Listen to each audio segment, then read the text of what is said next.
Hello students, welcome to the एमसे study material channel. सी के आज के लेक्चर में हम पढ़ेंगे एल्गोरिदम के बारे में। तो एल्गोरिदम क्या होता है? The word algorithm means a process or set of rules to be followed in calculations or other problem solving operations.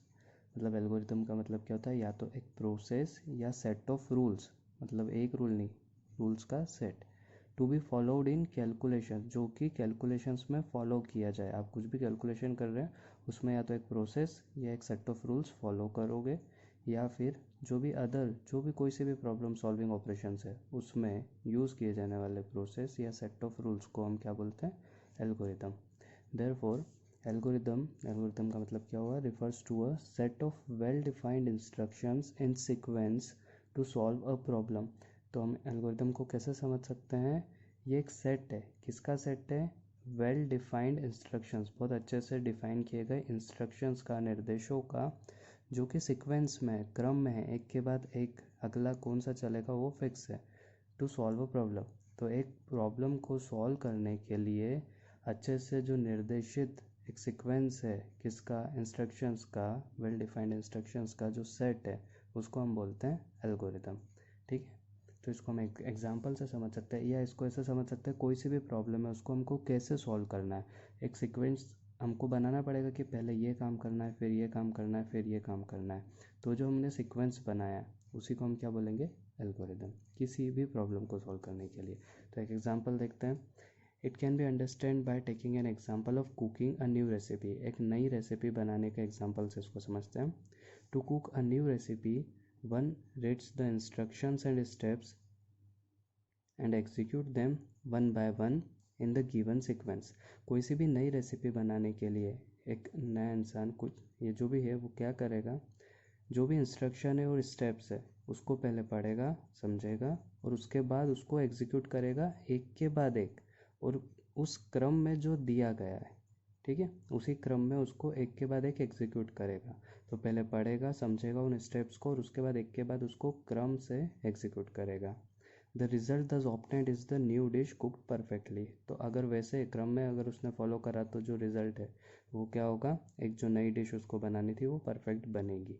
ठीक है, हम इसको एग्जांपल से समझ सकते हैं। अगर आपको रोटी बनानी है तो जो भी स्टेप से पहले आटा लेना है, उसके बाद ठीक है उसको गूँथना है, और ये सारी process step by step follow करनी पड़ेगी। ठीक है, डायरेक्ट आटे को आप तवे पे डाल सकते हो क्या? नहीं। ठीक है, तो ये सारी स्टेप्स आप जब फॉलो करोगे तो ही आपको एक नई डिश मिलेगी। ठीक है, उस हिसाब से हम समझ सकते हैं एक प्रॉब्लम को कैसे सॉल्व कर सकते हो आप। जब आप उसको sequentially step by step solve करते जाओगे तो ही आपको उसको लास्ट में अच्छा रिजल्ट मिलेगा, उस प्रॉब्लम का सॉल्यूशन मिलेगा। ठीक है, तो एक एल्गोरिथम की कैरेक्टरिस्टिक्स हम समझ सकते हैं। Clear and unambiguous, well defined inputs, well defined outputs, finiteness, feasible और लैंग्वेज इंडिपेंडेंट। इनको समझते हैं एक एक करके। क्लियर एंड अनएम्बिगुअस, क्लियर मतलब जो भी आप स्टेप्स लिख रहे हो क्लियर होनी चाहिए, ठीक है, डाउटफुल नहीं होना चाहिए। एंड अनएम्बिगुअस, इन दोनों का मतलब, एम्बिगुअस या एम्बिग्यूटी का मतलब होता है एक ही चीज़ के दो मतलब। ठीक है, तो अनएम्बिगुअस होना चाहिए, मतलब जो आपने लिखा वो स्पष्ट होना चाहिए और एकदम क्लियर होना चाहिए, एक ही उसका मीनिंग होना चाहिए। ठीक है, आपने कोई सी भी स्टेप लिखी तो उसमें कन्फ्यूज़न नहीं होना चाहिए कि इसका मतलब ये होगा या दूसरा होगा। ठीक है, दूसरा है वेल डिफाइंड इनपुट्स। तो आप जो भी प्रॉब्लम है उसमें जो भी आपको इनपुट्स लग रहे हैं वो अच्छे से डिफाइंड होने चाहिए, क्लियर होना चाहिए। उसके बाद वेल डिफाइंड आउटपुट्स, तो आपने जो भी इनपुट्स लिए उसको प्रोसेस करने के बाद जो भी आउटपुट मिल रहा है वो अच्छे से डिफाइंड होना चाहिए, वेल डिफाइंड होना चाहिए आउटपुट भी। फोर्थ है फाइनाइटनेस। फाइनाइटनेस मतलब फिक्स होना चाहिए, मतलब एक कोई भी इनफाइनाइट लूप में नहीं फंसना चाहिए। जो भी आप एल्गोरिदम लिख रहे हो किसी भी प्रॉब्लम के लिए उसको इनफाइनाइट लूप में नहीं जाना चाहिए, फाइनाइट होना चाहिए, मतलब फिक्स नंबर ऑफ स्टेप्स होने चाहिए। उसके बाद है फिजिबल। फिजिबल मतलब सिंपल और प्रैक्टिकल, मतलब जो भी आप एल्गोरिदम लिख रहे हो वो परफॉर्म करने के लायक होनी चाहिए। ठीक है, और लास्ट है लैंग्वेज इंडिपेंडेंट। मतलब लैंग्वेज का कोई बार नहीं है कि एक कोई सी पर्टिकुलर, मान लो सी लैंग्वेज के लिए लिख रहे हो या सी प्लस प्लस के लिए लिख रहे हो या जावा के लिए, लैंग्वेज इंडिपेंडेंट है। कोई सी भी प्रॉब्लम है तो आप एक एल्गोरिथम लिख रहे हो, मतलब प्लेन इंस्ट्रक्शन लिख रहे हो, कोडिंग नहीं कर रहे हो, तो वो लैंग्वेज इंडिपेंडेंट है, केवल प्लेन इंस्ट्रक्शंस है। उसमें कोई लैंग्वेज का बार नहीं है कि इसी लैंग्वेज के लिए फिक्स है, सारी लैंग्वेज में एल्गोरिदम वही लगेगी। ठीक है, तो ये थी कैरेक्टरिस्टिक्स ऑफ एल्गोरिदम।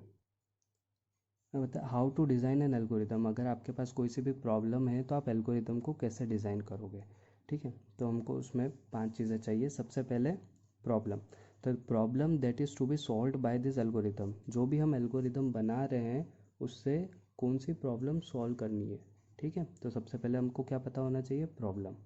उसके बाद है द कंस्ट्रेंट्स। कंस्ट्रेंट्स मतलब होता है सेट ऑफ रूल्स, ठीक है, या फिर हम इसको ऐसे याद कर सकते हैं, दायरा की एक लिमिट होनी चाहिए, ठीक है, कि हमको क्या यूज़ करना है। The constraints of the problem that must be considered while solving the problem. Problem को सॉल्व करने के टाइम पे हमको कुछ कंस्ट्रेंट्स उस प्रॉब्लम के कंसीडर करना पड़ता है, ध्यान में रखना पड़ता है, ठीक है। तो सेट ऑफ रूल्स हम इसको समझ सकते हैं। उसके बाद the input to be taken to solve the problem. Problem को सॉल्व करने के लिए जो हमको इनपुट चाहिए, जो हम इनपुट लेते हैं वो। उसके बाद the output to be expected when the problem is solve. जब प्रॉब्लम सॉल्व हो जाती है तो क्या आउटपुट एक्सपेक्ट करते हैं हम वो। और लास्ट है the solution to this problem in the given constraint. मतलब जो भी दी गई कंडीशंस है या जो रूल्स है उसको ध्यान में रखते हुए उस प्रॉब्लम का सॉल्यूशन, ठीक है। तो एल्गोरिदम को डिज़ाइन करने के लिए 5 चीज़ें याद रखना। पहला तो प्रॉब्लम जिसके लिए हम एल्गोरिदम लिख रहे हैं, फिर कंस्ट्रेंट्स, कुछ रूल्स होते हैं, कुछ लिमिटेशंस होती है वो, उसके बाद इनपुट, आउटपुट और फिर सॉल्यूशन, ठीक है।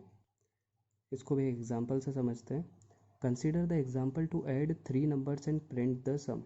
मतलब एग्जांपल कंसीडर कर रहे हैं, उसमें हमको क्या करना है, 3 नंबर को जोड़ना है और उनके सम को प्रिंट करना है। मतलब ये क्या हो गया, हमारे पास एक प्रॉब्लम। अगर प्रॉब्लम होगी तो ही हम उसके लिए क्या बनाएंगे, एल्गोरिदम। तो जो पहली चीज़ हो गई वो है फुलफिलिंग रिक्वायरमेंट्स। ये जो पहले से हमको चीज़ें चाहिए, और पहले से चीज़ें चाहिए वो क्या है, ये सारी 5 चीज़ें, ठीक है। प्रॉब्लम, कंस्ट्रेंट, इनपुट, आउटपुट और सॉल्यूशन। तो वो देखते हैं हम। ये प्रॉब्लम है हमारे पास, ठीक है। तो रिक्वायरमेंट में सबसे पहले प्रॉब्लम क्या हो गई हमारे पास, add 3 number and print sum. 3 number को जोड़ना है और सम को प्रिंट करना है। दूसरा कंस्ट्रेंट्स, रूल्स, ठीक है, या limitations. The numbers must contain only digits and no other characters. मतलब जो भी नंबर्स है उनमें डिजिट्स ही होगा, कोई कैरेक्टर्स नहीं होना चाहिए। मतलब सीधी सी बात है, हमको क्या लेना है, इंटीजर नंबर लेना है, ठीक है। कोई कैरेक्टर्स नहीं होना चाहिए, केवल डिजिट्स होना चाहिए, ठीक है। फ्लोट नंबर या इंटीजर होना चाहिए। इनपुट, तो यहाँ पे हम जो भी वेरिएबल डिक्लेयर करेंगे वो क्या करेंगे, कोई कैरेक्टर टाइप का नहीं करेंगे, इंटीजर या फ्लोट करेंगे। ये हमारा कंस्ट्रेंट हो गया, लिमिटेशन हो गई है या रूल्स हो गए। इनपुट, कितने नंबर को जोड़ना है, 3 नंबर्स को, तो 3 नंबर्स जो हम ऐड करेंगे वो हमको इनपुट लेना है। आउटपुट, तीनों को जोड़ेंगे तो आउटपुट एक ही आएगा, वो किस में आएगा, सम वेरिएबल में। तो द सम ऑफ 3 नंबर्स, ये आउटपुट होगा। और सॉल्यूशन कैसे मिलेगा, it can be done with plus operator. 3 number को जोड़ना है और जोड़ेंगे कैसे, प्लस ऑपरेटर से, ठीक है। तो इस तरीके से ये रिक्वायरमेंट फुलफिल करी। पहले हमने पता करा एल्गोरिदम लिखने के पहले ये चीज़ें, ठीक है। अब जो मेन स्टेप है, सेकंड स्टेप डिज़ाइनिंग, ठीक है। स्टेप वाइज स्टेप करना है। तो सबसे पहली स्टेप में हमने क्या लिखा है, स्टार्ट। सबसे पहले हम एल्गोरिदम स्टार्ट कर रहे हैं, शुरू करा। तो पहली स्टेप स्टार्ट होगी और लास्ट स्टेप होगी स्टॉप, ठीक है। तो स्टेप 1 में स्टार्ट, उसके बाद हमको प्रॉब्लम पता है, ठीक है। तो अब प्रॉब्लम में कुछ कंस्ट्रेंट्स है। कंस्ट्रेंट्स हमको क्या करना है, 3 नंबर्स को जोड़ना है। तो नंबर्स होंगे तो वो उनको डिक्लेयर करना पड़ेगा, जैसे इंटीजर हो या फ्लोट हो, ठीक है। तो हमने क्या करा, डिक्लेयर वेरिएबल्स। 3 नंबर चाहिए तो number 1, num1, num2, num3 variable के नाम रख लिए, और जिसमें रिजल्ट आएगा उसका नाम सम। तो ये तो वेरिएबल्स हम डिक्लेयर कर रहे हैं। तो यहीं से ये कंस्ट्रेंट हो जाएगा कि इंटीजर टाइप करा तो इंटीजर होगा, फ्लोट टाइप करा तो फ्लोट होगा, ऐसे, ठीक है। और उसमें भी हम ये देख सकते हैं रेंज, वो भी कंस्टेंट हो जाएगा, कितनी रेंज होना चाहिए, अनसाइंड, साइंड, लॉन्ग, ठीक है। फिर थर्ड स्टेप, इस इनपुट की बारी आ रही है। तो रीड वैल्यूज़, क्योंकि num1, num2, num3 ये जो वेरिएबल्स हमने डिक्लेयर करें इनमें वैल्यू है क्या, नहीं, तो हमको वैल्यू चाहिए। मतलब read values num1, num2 and num3, इनके लिए जो भी वैल्यूज़ है उसको रीड करेंगे, ठीक है। अब वैल्यूज़ आ गई है, अब क्या करना है, कैलकुलेशन। तो step 4, add num1, num2 and num3। Number 1, number 2 और नंबर 3, तीनों को क्या करो, ऐड करो और असाइन करो, किस में, and assign the result to sum. इन तीनों को जोड़ने के बाद जो भी रिजल्ट आ रहा है उसको किस में असाइन कर दो, सम में। इसको हम ऐसे लिख सकते हैं, नंबर 1, नंबर 2, नंबर 3 को प्लस करके असाइन कर रहे हैं, किस में जा रहा है, सम में, ठीक है, उसमें लिख रहे हैं। या फिर डायरेक्ट भी लिख दो, सम इज इक्वल्स टू, जैसे हम लिख रहे हैं। अगर नहीं, ये एल्गोरिथम है इसलिए हमने लिखा है कि हम इसमें असाइन कर रहे हैं, ठीक है। num1, num2 प्लस num3, ये तीनों को हम डायरेक्ट ऐसे भी लिख सकते हैं कि सम में असाइन कर दिया। ठीक है, असाइन कर दिया। अब वैल्यू किस में, सम में, तो उसको क्या करना है हमको, प्रिंट। ये भी हमारी प्रॉब्लम का हिस्सा है कि हमको प्रिंट भी करना है, इसलिए हमने स्टेप 5 में लिखा है डिस्प्ले सम। ये हमारा आउटपुट वाला पोर्शन हो गया, ठीक है, डिस्प्ले सम, और लास्ट में स्टॉप। ठीक है, तो सिक्वेंशियली करेंगे हम यहाँ पे डिक्लेयर करने के बाद डायरेक्ट प्रिंट कर सकते हैं क्या, नहीं, इसलिए हमको स्टेप बाय स्टेप चलना, और जो step by step set of rules है या प्रोसेस है उसी को हम क्या बोलेंगे, एल्गोरिदम। ठीक है, स्टार्ट से शुरू होगी, स्टॉप से ख़त्म होगी। सबसे पहले कंस्ट्रेंट्स हमने डिक्लेयर कर दिए, प्रॉब्लम तो हमको पता ही है, उसके बाद हमने इनपुट ले लिया, फिर कैलकुलेशन करा, प्रोसेस करा सॉल्यूशन के लिए, फिर आउटपुट। ठीक है, तो ये हमारा टॉपिक था एल्गोरिदम का। Thank you.